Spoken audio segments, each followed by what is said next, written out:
of human interaction, VR, AR, and spatial computing are giving people new spaces and new ways to explore identity and cultural interaction. And today we're going to be chatting about this kind of back and forth between technology and culture and social dynamics. We're going to talk about how tech can kind of potentially help foster more empathy and ask, hopefully, what we can do to encourage inclusivity and respect in emerging spaces. So I'd also like to begin with my own acknowledgement of the fact that the land that we're on today has been intertwined with storytelling and technology for tens of thousands of years. We are on the land of the Gadigal people of the Eora Nation, and I'd like to pay my respects to all Gadigal elders past, present, and emerging leaders of today. So my name is Coleman. I'm a musician and I'm working on a new animated virtual band called Big Sound. I've been using Unreal Engine and motion capture to create immersive kind of 3D virtual content and perform live, but I'm not an expert on VR and AR, and that's where our guests today come in. Before I get them to introduce themselves, I do want to add that we're going to try and squeeze in some questions at the end of the session today, so if anything comes to mind while we're speaking, please make a mental note and we will try and get to you at the end. So, Alvin Graylin, you are the China president of HTC and the global VP of corporate development of HTC, who of course make the HTC Vive, which is one of the world's leading headsets. What else do we need to know about you before we start chatting? So I've actually been studying VR and AI for 30 years. I first studied at the HIT lab, the Human Interface Technology Lab at the University of Washington, with Tom Finesse, who a lot of people call him the godfather of VR. So I've seen this industry really go through multiple cycles over the last 3 decades. Back then our devices were a few $100,000 and with giant silicon graphics servers to make it run. And now we have things like this that fits into your pocket essentially, and this has 100 times the resolution of the devices we were using. It's 400 times cheaper, and it's 10 times lighter.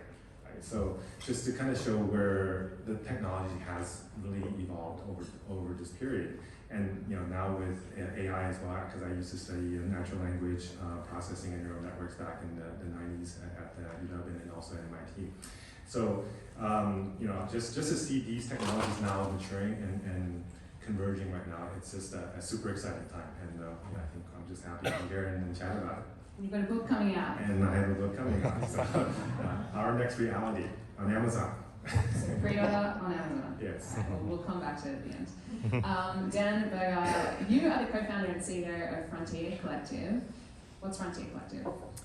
Frontier Collective is an organization based in Vancouver, really putting all these technologies that will be at the forefront of the way we live, the way we communicate, the way we are becoming ourselves. So it's virtual reality, augmented reality, artificial intelligence, clean tech, ag tech, robotics.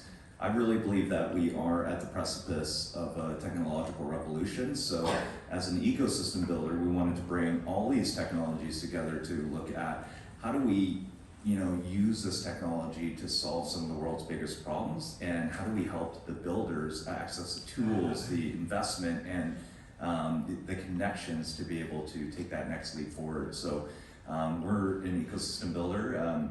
I've been in the industry for about 10 years, not as long as Alvin, but I feel like it's been decades. And I finally feel like VR and AR is finally at this precipice of this burgeoning innovation that we're seeing. And I feel like in the next few years, we've been saying this every year, but in the next few years, this sounds different. But now everything that we're seeing around what HTC is doing, Apple, Samsung, all the big players, they're finally starting to really invest and test out this technology and realize that it's part of their roadmap for the future and future generations. So we're starting to see companies like Apple release their headsets. So next year will be really, really exciting. Yeah, I do want to come back to headsets and accessibility and chat a little bit more about that Apple headset in particular. But I just want to ask you, Dan, you said ecosystem builder. What is that? What do you do? An ecosystem builder really is about bringing bringing people together. I believe that the future is going to be more diverse. It's going to be different, and we're going to need to take very big leaps. And in Vancouver, we're one of the largest VR/AR ecosystems in the world, highest concentration of 3D talent anywhere in the world. And a lot of that is through, some of the talent building that we're seeing within universities. So building that pipeline into the future. So what we're trying to do is inspire the next generation of builders to want to get into this technology and feel like they can be a part of it. And also helping brands and corporations understand, who are the startups that are innovating, who are the startups that are really pushing this technology forward and connecting them. So taking their problems and really tackling it with VR and AR. But I always tell various corporations or governments that the biggest question you need to ask yourself is why VR and AR? We're seeing too many organizations just do it for the sake of doing VR and AR and to check that box, but we want to do things intentionally, and we don't want to do a disservice to our industry. Right. So one of the things that we're going to be talking about today is this idea of identity, and especially how VR and AR can change the way we relate with our own identities and group identities. So firstly, I just want to skip over the what is the metaverse stuff, because I feel like we've been there. I feel like we've had that conversation. 3D virtual social spaces are already here. So my question instead is, how does the metaverse change the way that people are experimenting with and expressing identity, especially using these technologies? So maybe I would say we should still quickly define the All metaverse, right. just All because, right. because I think there's still a Fine. lot of people that confuse because Okay. The dirty M word. yeah, I mean, and again, in 5-10 years we may not use that word, but it's being co-opted by different people to mean different things. But I think in this context, the metaverse should mean the 3D version of the internet. It's an open, interoperable worlds that allow you to jump between different spaces, bring your assets, bring your identities, and anybody can access. Right? So it's really about the 3D side of it versus maybe the crypto side of it or other areas. So it's just my personal definition. Yes, no, it's a good point, and I think the important part of that is that it's a social space. And I think the openness is really important because there's a lot of 3D worlds today, whether you're in games or in some of these specific, let's say, decentralized sandbox, these decentralized crypto spaces, but they're not necessarily open and interoperable. So I wouldn't call them metaverse, because the metaverse should be interconnectable, just like the internet is. Right? And that's where the value comes from, because there's tons of games out there that has millions or tens of millions of users, but that doesn't make them the metaverse. Right? What will make them the metaverse is when they can jump between these worlds, they can keep their identity, keep their avatar, keep their assets, keep their currencies across these worlds.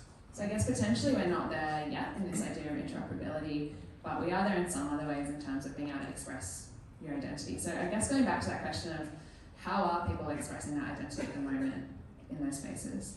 Yeah, I guess we talked about this a little bit at our chat yesterday, and I think one of the really good examples is VR chat.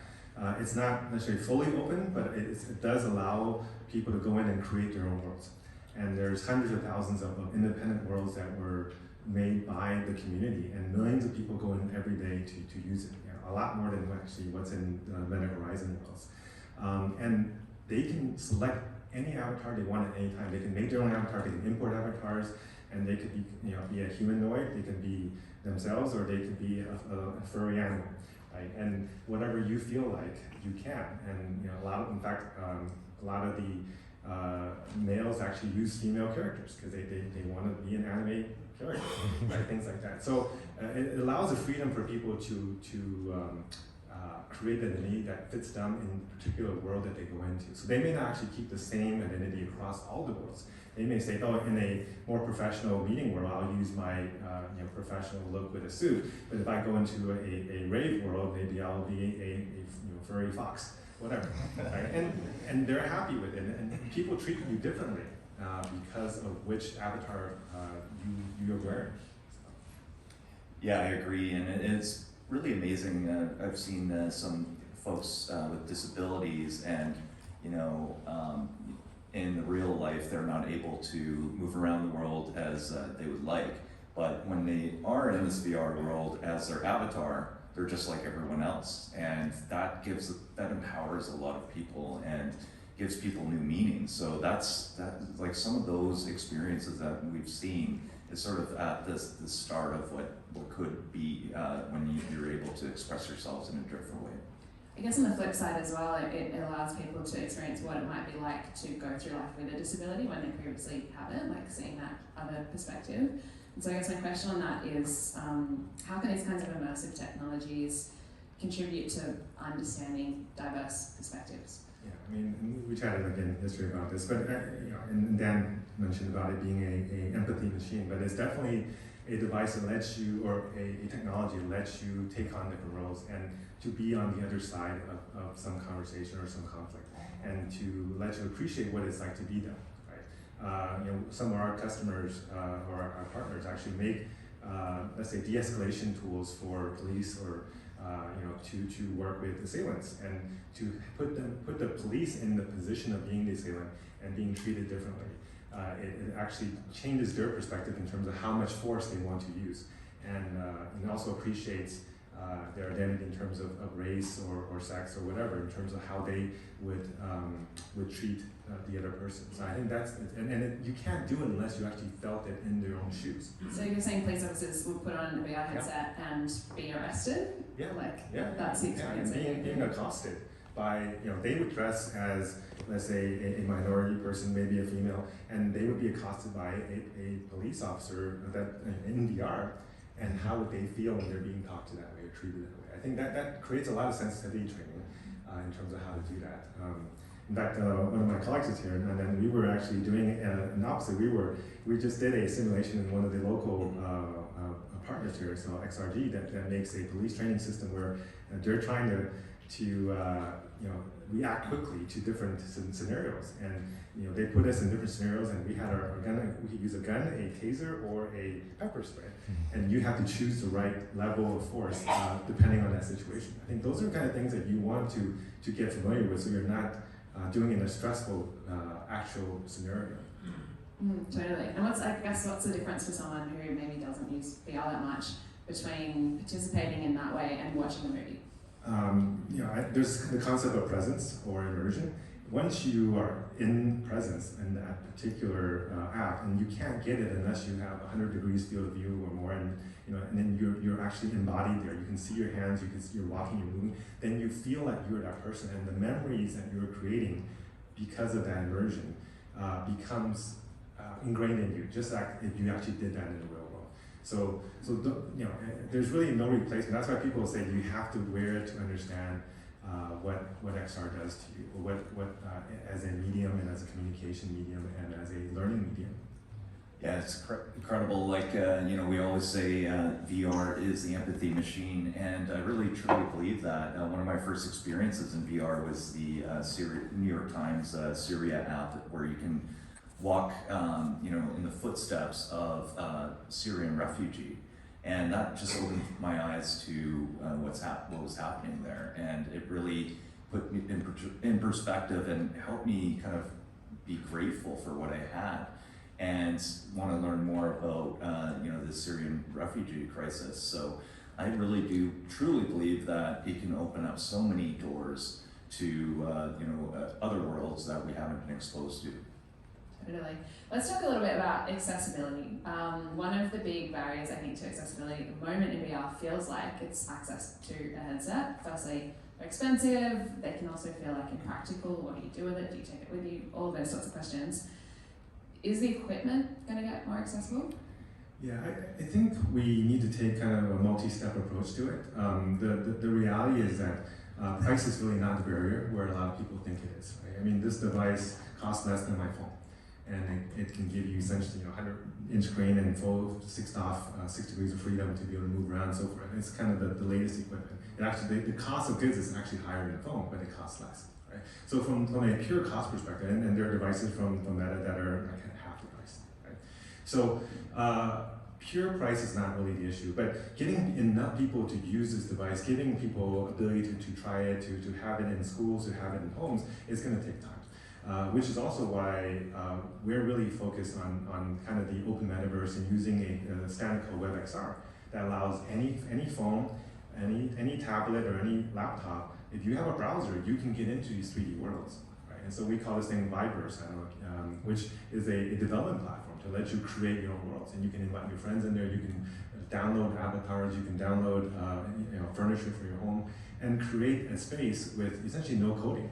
And that takes away the accessibility issue in terms of only certain let's say wealthy districts or wealthy family can access. That's no longer the case. If you have a phone, you can get onto this kind of space. And I think that will be increasingly the model that most of where we would head to with the metaverse. Yeah, and I just want to point out that all of us have an AR device in our pockets right now. So that's amazing. We can do augmented reality today and walk around and have digital overlays or holograms right in front of us. But in terms of virtual reality and the headsets that are out there, they're super clunky. People don't want to mess up their hair and mess up their makeup, and they look super dorky. But for short periods of time, except the HTC. Yeah, this one doesn't mess up your hair, so you could use it as like glasses. Yeah. But I think for short periods of time, like people in the workforce where they're training a few hours a day, or surgeons that could put on the headset and get the reps that they would rather than in the operating room on actual humans and make those mistakes. So I think that's not an issue, but right now I think it's kind of the beginning of what we'll see, where they'll eventually, we're already starting to see headsets like that, and then soon we're going to see what they look like. exactly, where we'll be able to walk around, toggle from VR to AR, and be able to walk around in these Wayfarer glasses and be able to see digital overlays everywhere we go. And then also, if you're traveling and you can't understand the language, let's say in Japan, it'll automatically translate for you, or without having to go into the restaurant, you'll be able to see the menu pop up and the reviews that pop up. So I think, really in terms of accessibility, we're getting into the second inning, the third inning of where this will go. The Apple headset, we think, will be sort of that first chapter. That's my next question. Let's talk about Apple. Obviously, that was a really big announcement that came out. What does that mean, I guess, partly for consumers and people who want to participate in the experiences of VR, and also for the broader industry? Yeah, I think the initial reaction, a lot of people, before the announcement, they were saying, oh, well, Apple's going to come in, it's going to just eat everybody's lunch. And when we saw that, hey, the price is going to be $3,500 starting US, it's very clear that they're targeting a very specific segment, and they have issues with production. So their real value actually to the industry is a accreditation that yes, this industry is here, it's going to stay, it's going to become mainstream, it's just a matter of time. And also for them to go and talk to their hundreds of thousands of developers around the world and say, hey, start making content for spatial computing, or they call spatial computing, but we call it AR, VR. That I think is their biggest value, and the fact that they also have created a very sophisticated kind of interface model. Because right now, every single vendor, every single developer uses the devices differently. Each button it means different things. Different ways of locomotion, moving around these virtual worlds. It's a lot of friction because every user has to learn a new navigation every time they buy a new app. And once Apple standardizes it, pretty much all the vendors who are working with them will create software in their standard, and they will just then port that to every other device. So I think those are the types of value they will add. So they're doing a lot of good for the industry to help make it more accessible. Yeah, and I really like their approach to, they took a wait and see approach this past decade, and then finally got into it once the technology was at the right point to develop their own headset.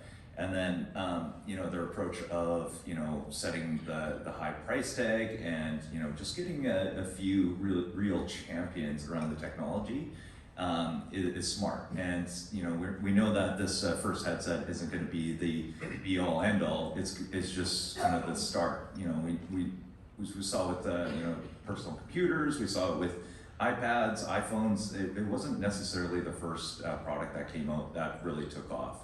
So we're going to start to see the use cases. That's key.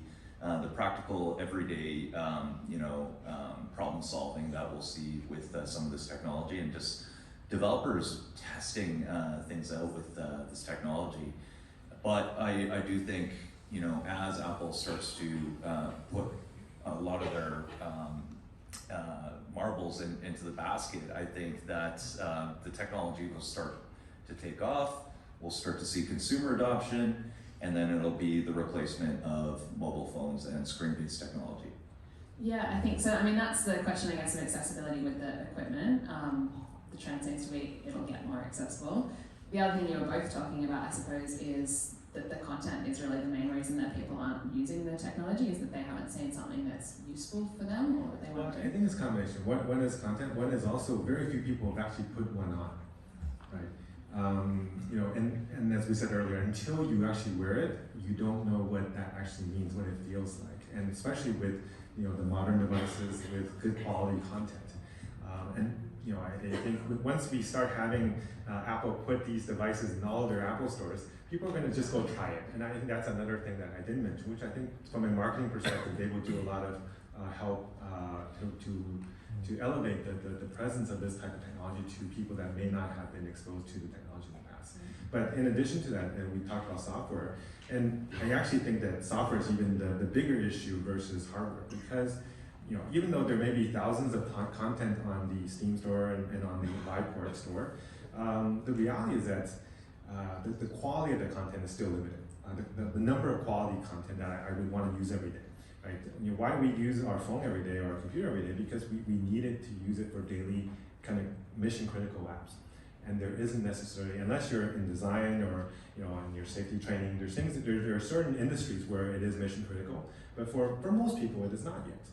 Right? So once we have these kind of more no-code or AI-generated, AI-supported development, we then bring a lot more content developers into the space, because the cost of development goes from millions of dollars down to $1,000 or hundreds of dollars.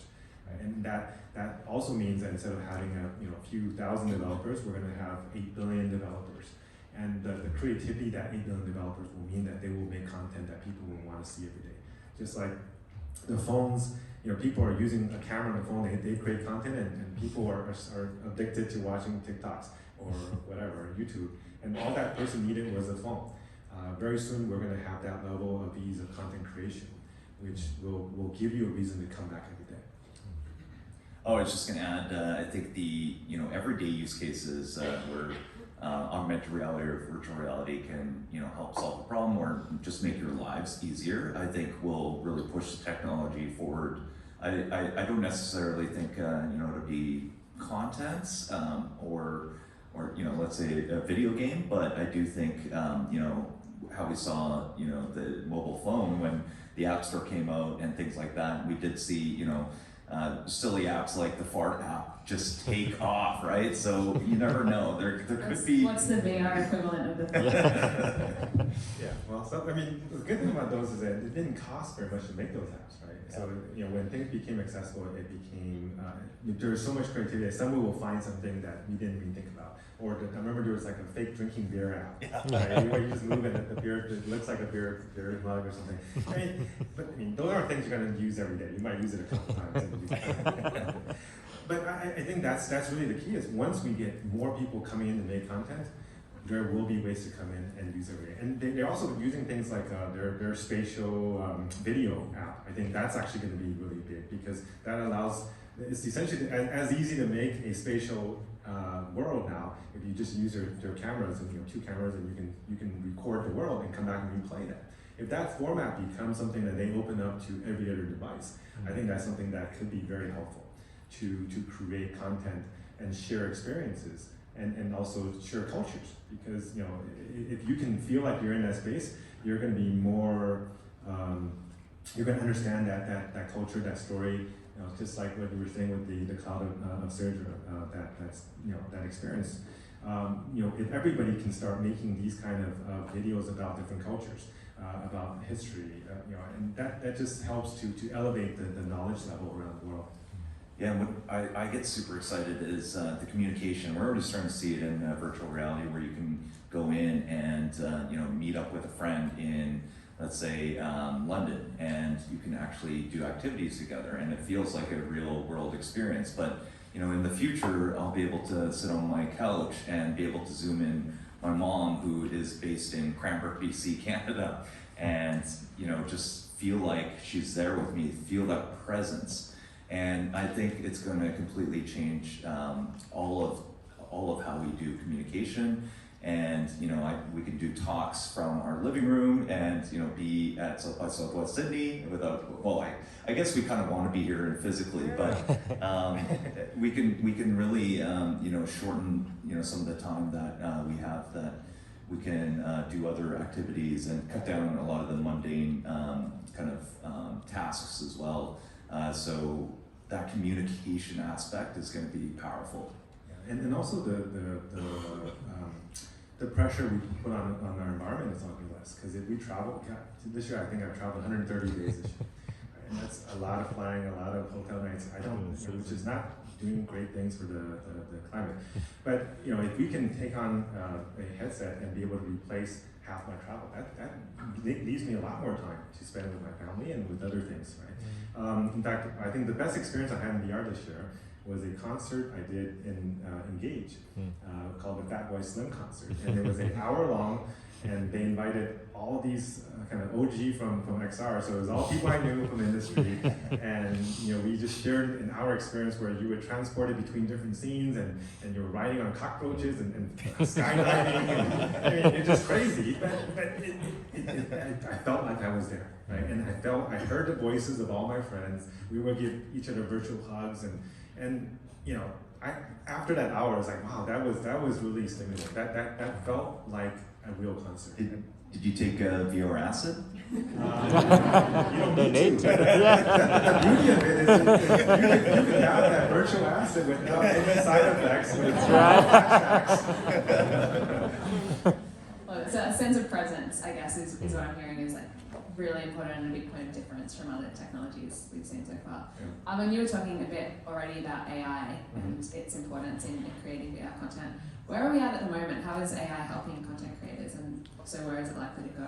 Yeah, I mean, some of you may not want to hear this, but I talked to a lot of studio heads, and they're firing 30, 40, 50, 60% of their art team, right? And they're saying, hey, like, I don't need these art team. I can be as productive without them.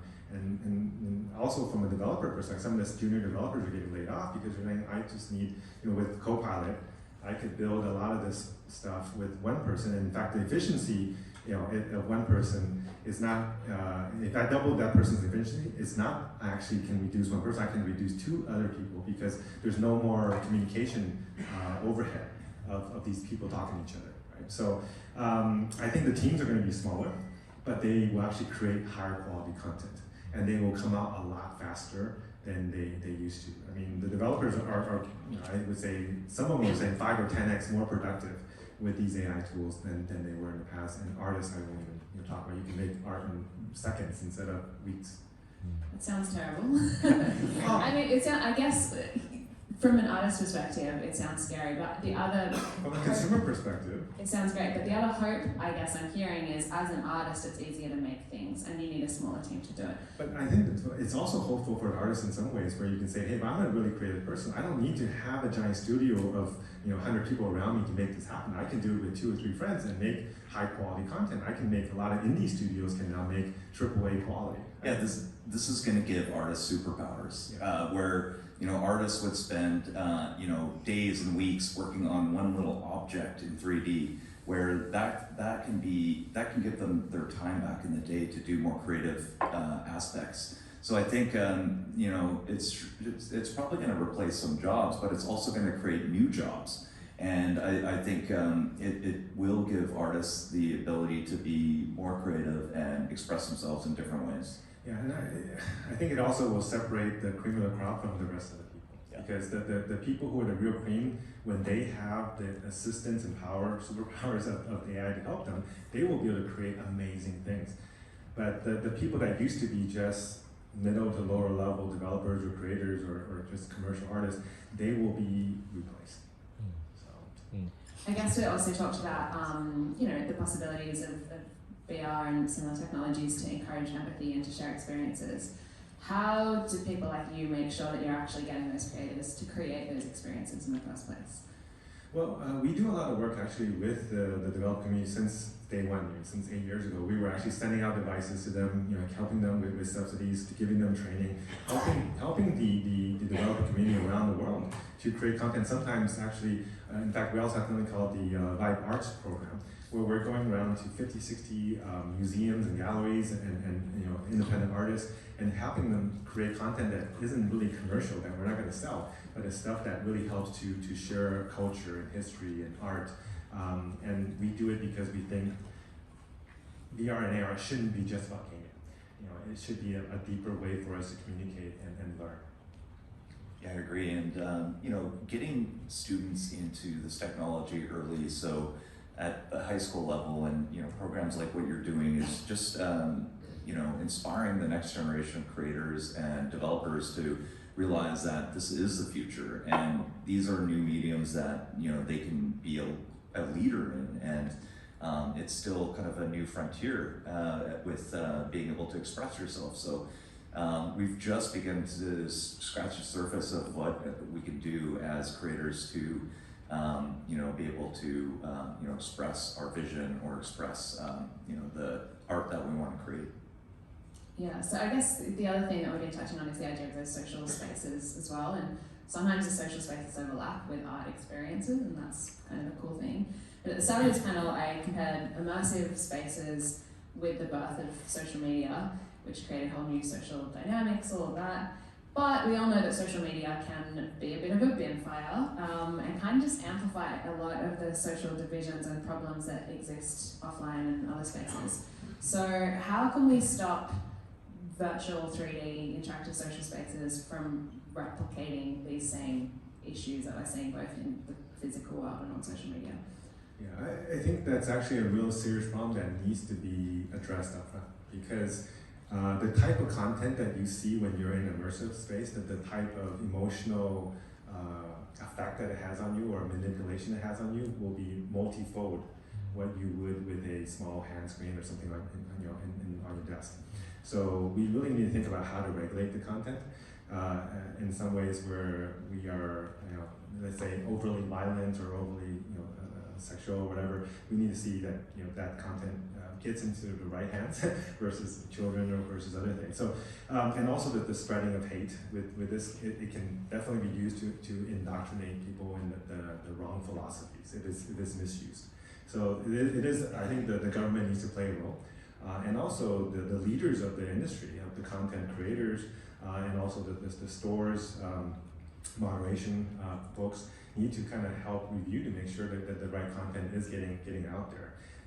It's going to be even more of an issue now with AI because creating that content will be so much easier, and creating essentially fake news or fake content that spreads the negative messages will be easier. So I don't think there's an easy answer to how to solve this, but it is something that I think the industry needs to face soon. Yeah, I agree with you, Alvin. Around we do need to have some sort of guardrails and some sort of checks and balances to ensure that whatever ecosystem that we're building today isn't what we saw in Web 2 with the toxicity of social media. And it's only getting worse, it seems. So I think we have a really interesting opportunity to bring together world leaders, governments, and thought leaders to really look at how do we create this ecosystem and this future to be one that's more equitable and one that's more diverse. And really limiting some of the hate that we've seen over the past few years on social media. And I think it's a really exciting opportunity because it's new, and I feel like we can sort of all come together to really look at what sort of checks and balances that we need to create to ensure that it's accessible to everyone. Yeah, I think also on the side of kind of the algorithms that are feeding us on these virtual social networks, or even on the traditional social networks, there needs to be some guardrails put in there where we are not being overly in an echo chamber. Because echo chambers in VR will be, again, louder than the echo chambers that you have on traditional social. So both on the content side as well as the algorithm side, there needs to be more forethought. That's actually, as someone who's like not super experienced in navigating VR spaces, when there are so many things to choose from and so many experiences and social spaces, how do like marketplaces or companies that facilitate that help people find the right experience for them? Like, what is that technology like? Well, I mean, there's usually kind of a hot, what are the hot trending things on top, and then there will be a recommended for you, and then there's always search, right? So, and then there's usually a list of top selling in different categories of games or sports or experiences or whatever. So it's really up to people of what contents they're interested in. But the search rankings, definitely there will be some personalization based on what you've seen, what your friends like, and so forth. So those algorithms could be tweaked in a way where it might amplify certain content that you enjoy, and maybe it's good or bad. Right? So for people that really want to have a certain type of content, it's very helpful, and it helps them find it quicker. But we also, again, from a social and messaging perspective, we want to give as much diversity of views as possible. Yeah, and I guess that's where that echo chamber thing comes in, and of what choices are you offering the audience to begin with as well. So, one thing that you're passionate about, Alvin, I know, is education and using VR in education. How is it being used right now, and what are some other ways you'd like to see it being used? Yeah, I mean, this was actually what I studied 30 years ago. I remember in my paper 30 years ago, I said, within 10 years, all the schools are going to be using VR. It's going to be the best educational model ever. And 30 years later, I'm starting to see some schools starting to take that into their plans. In fact, yesterday I just did a keynote at the International Symposium of Mixed Reality and Artificial Reality about how to use immersive education applied to current world, and how AI actually, and together with immersive, should be used, and how the educators should be embracing it versus being afraid of it. Right? There's been tons and tons of studies that show a multimodal, full brain model of learning is going to teach you faster, better, give you higher level retention, allow greater understanding. Everybody's seen that kind of pyramid of learning of just listening and then participating and then doing and then practicing and then teaching. And at every level you retain more, you understand more. Right? And when you are in a headset, all that happens naturally. Right? And so we found that people will learn languages in half the time. They can learn new skills. And one of our studies showed that the worst test score in my astrophysics class was using the VR device as an aid was better than the best student in the control group. I mean, that just is crazy, because what that really shows is that every child is actually a genius. Every child was at the top tier level. We were just holding them back by not giving them the way of learning that suited them. Because some people are visual learners, some people are tactile learners, and so forth. So giving them that, they then found the means that spoke to them. And they also retained it. A week later, they still performed better than the immediate tests of the control group. So I really hope that more and more schools will take that as part of their normal curriculum. My daughter's high school before was giving them laptops, and the laptops cost more than the headsets, right? And they were giving them one every year to use. So I don't think it's an issue of budget. It's really more an issue of the understanding of administrators, which I hope that they will take this new approach to think about how do I really get that information into the minds of the learners versus just following what's been done. Dan, you talk about ecosystem building. Do you work with education facilities, and how are they using VR at the moment? Yeah, we're heavily working with industry or universities, especially on the talent pipeline side. But when you look at what's coming down the line in terms of education and training, a lot of the schools are already starting to use it. So we're really there to help educate them and get them to understand how to integrate that into some of the programming, so that we can create this robust pipeline into creating these industries of the future. So we work with all the top universities in Vancouver, and we're talking to universities from around the globe to really look at how do they speed up the traditional programming model, because most universities can't keep up with our technology. So we almost need to look at it from the micro-credential side of things, where people can upskill and really look at ensuring that they have all the tools that they need to be able to develop for this new wave, and understand where their place is within this industry. So definitely work heavily with universities. They're starting to really take it on. And then on the education side, within kind of the traditional kind of business side of the realm, or even the healthcare realm, we're seeing a ton of training on the medical side. Surgeons can actually go through the motions of operating on a human being, and instead of making those mistakes on real people, they can actually get those reps through the VR headset. We're seeing it with on the training enterprise use cases for mining and oil and gas and forestry and things like that. So I think it's going to be a powerful training tool to be able to get people to really understand a concept as fast as possible. Yeah, I think the main thing I've got from the conversation today is that VR isn't watching, it's doing, and that just changes the way we use our brains. And I guess in the context of this conversation, it encourages empathy and looking at things from a different point of view. And a point to add to that is it's not just educating the students, it's actually getting the teachers to educate themselves as well. Because what we find is that there needs to be an advocate, evangelist, that is a teacher in the schools before they get adopted. And they have to create these pilot classes and show value to the administrators for things to happen. And so if it's too difficult for the teachers to learn how to use it, it's not going to happen. So if any of you guys are educators, go and get one of these devices, learn it, share it with your kids, because they're going to thank you for it. Yeah. So before we wrap up and get to some questions, if I was going to go and get a VR headset this weekend, what are 3 games or experiences or movies or documentaries from each of you that you think I should go and check out? What would you recommend? I think you should download VR Chat. I think that's something that will allow you to get exposed to people around the world that has a very active community. Pistol whip actually is a great exercise. Yeah. I use it all the time when I'm traveling, and it's just it's a way when I'm I need to wake up and get some sweat. It's very, very helpful.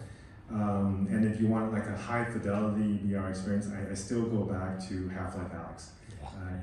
That's kind of the gold standard for AAA XR, it's a 20-hour experience that really takes you into a world that you will not want to leave. And what about you? I'm going to be a bit cheeky and say that I haven't really seen anything that I would recommend to someone buying a headset. I would say that the best is yet to come. But You're not selling me on the headset. buy an HTC Vive. There you go. Sorry. Good advice. To be honest, I've been working in VR and AR for the past decade, and I haven't had a piece of content or anything that really drives me to want to get in my headset all day. The technology is not quite there yet. All my headsets are gathering dust on my shelf. So to be honest, I wouldn't want to tell people to download all these apps and games. I would say that maybe just take a look at what's out there, see what interests you, try it out, but know that that's not going to be something that will drive the technology for years to come. That the best is really yet to come. Also, I would say go check out the XR exhibit, and there's a bunch of things. Yeah, there's about 10 different experiences at the expo, the tech expo. So go try some of that out. I think it's not necessarily a very diverse. Well, it's mostly sit-down experiences. So it won't give you the full feel of 6DoF XR, but it's definitely better than you'll find. You'll increase your understanding from just looking at videos. Yeah. So we have just under 15 minutes left, and I did promise that we would get to some questions. So I think we have a roving mic. If anyone has a question they'd like to ask, please stick your hand up. We'll start over here, and then there's one at the back. Thank you very much.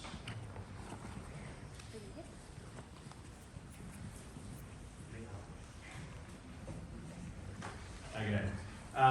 So I suppose my question is probably around interface and how that's going to play into it, because you're talking about things like immersion, and a lot of that's to do with fidelity. So the way that the pen is to the piece of paper, the mouse pointer is to the computer, and touch and swipe is in the touch screen. Do we have the interface that's going to provide a high enough fidelity? And what happens if we sell on the wrong one? So for example, MetaQuest is basically based on a game controller. Will that help a surgeon train his muscle memory if he's twiddling sticks?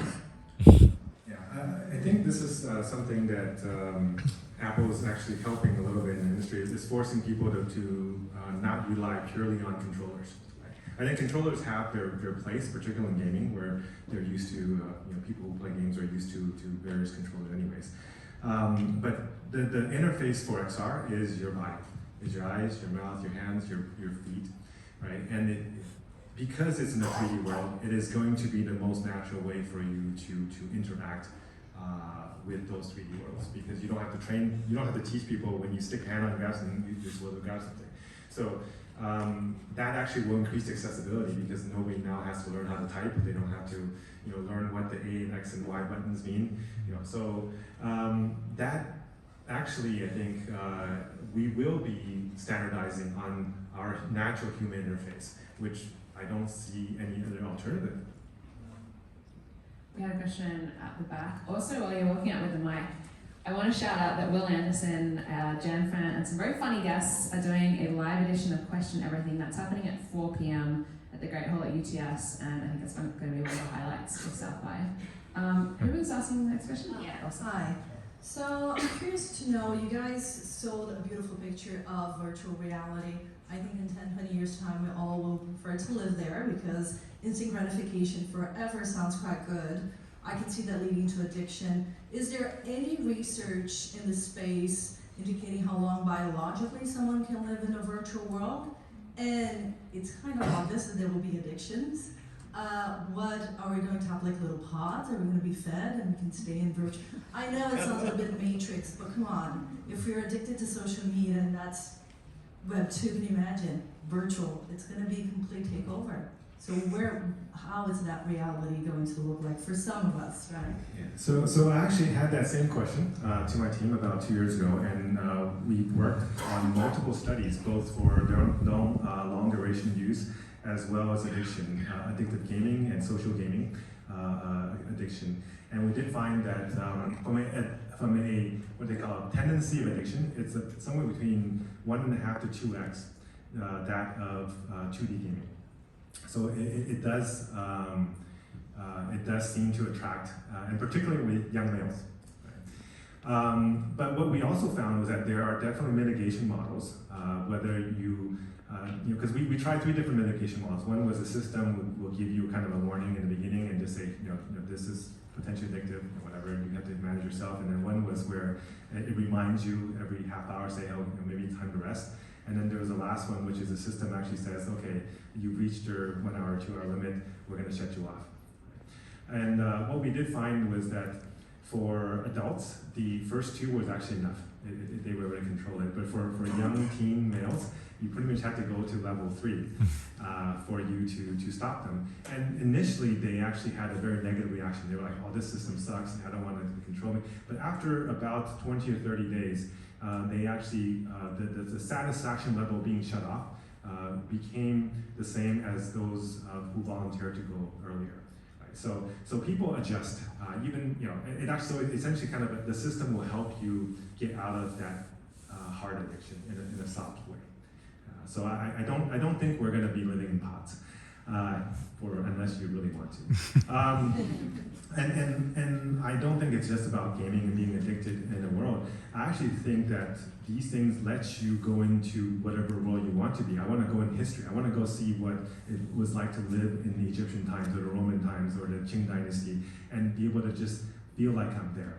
I think that kind of immersion is super exciting for me, and I think it's very positive. Yeah, and I think really for me, it's really about VR is going to replace screen-based, time that we spend in front of the TV or our laptop or on our phones. It's actually funny because we're not super present with each other.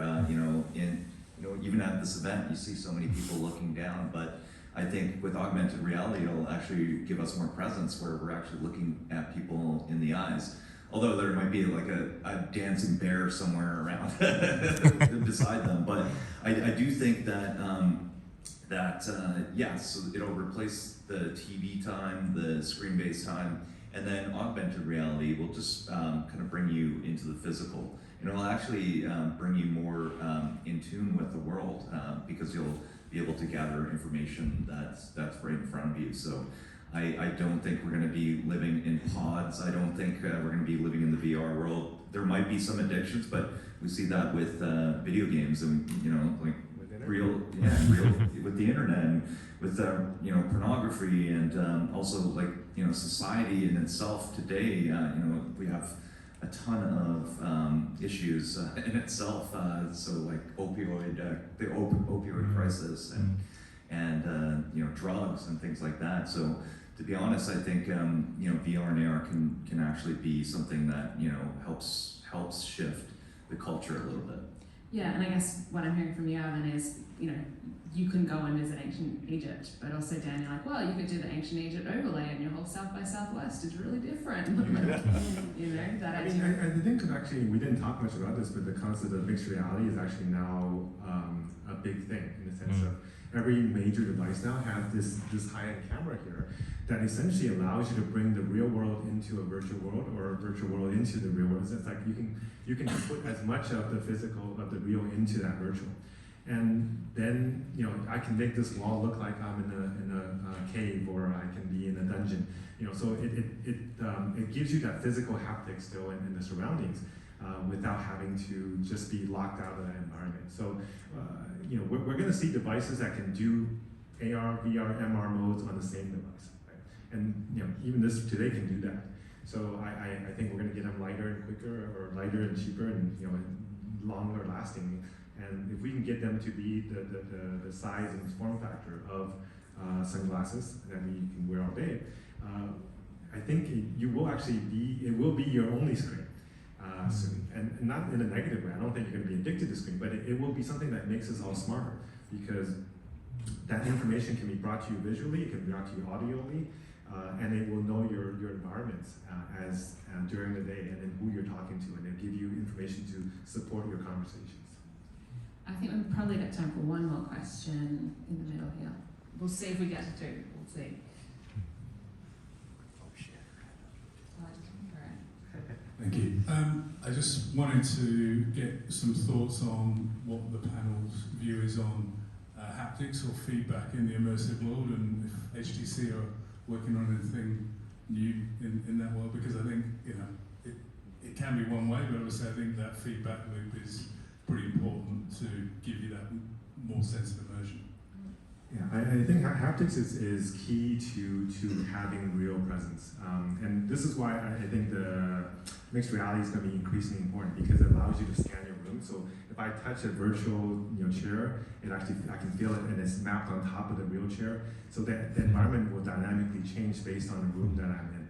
Right? So that gives you that ability to, if I'm touching a virtual glass, it is actually the real glass, and it's fully anchored to that space. So there's also now technologies with gloves. Of course, the controllers always have haptics, but they're more just vibrational. Some of the high-end gloves, you can actually feel like a spider walking in your hand, and it feels real. There's ones that have temperature but those are usually very costly and more commercial use, right? So I think for the average consumer, the haptics will be a little bit more minimal. But what the good thing is that most people's brains are very plastic. So you could have just a tiny little vibration and it would actually feel much more when you combine it with sound and visuals to do the kind of things. I remember wearing this haptic vest and I got shot or I got hit by a sword, and you can actually feel the vibration of the sword going across your body. Oh, that felt really painful. And in fact, there's one vest called the oval vest, and I was on level 20 out of 100, and I couldn't stand the pain. Oh. So I mean, some of these things they go a little overboard. So haptics, there's a lot of people working on it. I don't think there's an easy and cheap and standard answer today, but it is important. One, I'm imagining the haptics of your giant cockroach. The question about HTC working on haptics. Do you have anything in? Oh yeah, I mean, we work with partners to do a lot of haptic accessories. In fact, Haptics, they're the #1 vest company, was something I invested in 6-7 years ago. Invested in. Yeah. Well, as a company, so we're. All right. Sorry, you said, was there a question? You had a question? Yeah. Okay. Any other questions? Yeah. There was one here, and then there was another one over there as well.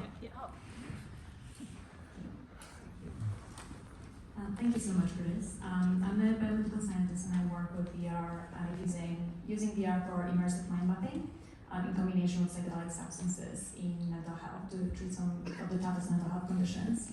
And I was wondering, what are your thoughts on the use of VR in the future of mental health care delivery?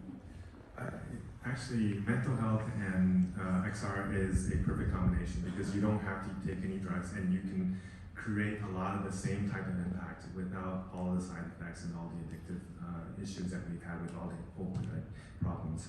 And it's being applied across a number of mental issues, the post-traumatic stress or various types of phobias, and it works, and it's been working for decades. In fact, I spoke at the International Health and VR conference, and half of the use cases that people were talking about was about how it's applied to mental health. So lots of examples out there.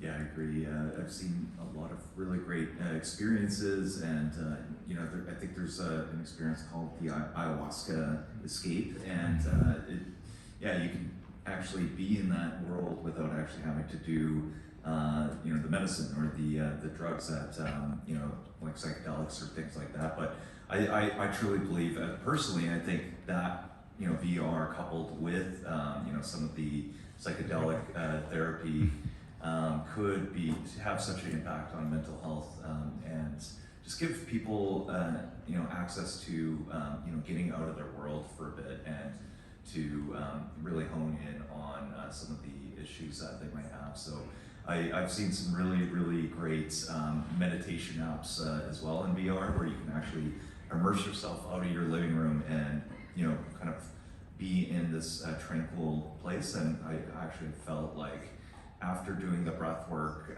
movements and the meditation, that I felt a bit of ease after that. So I think we're just starting to scratch the surface, and it's been cool too. I brought a VR headset to Children's Hospital a few years ago, and a lot of the kids were actually going through really difficult pain, and we were able to transport them out of the hospital and on roller coasters and different worlds, and they forgot about their pain for that moment. So that was really where we started to see that this technology has impact for good, and it can have a real effect on the world. I'm going to have to wrap it up there. I know we've got so much more we could say, but thank you, Dan and Alvin, for coming along today. Thank you to all of you as well, and hopefully we'll talk to you soon. Thanks, everybody.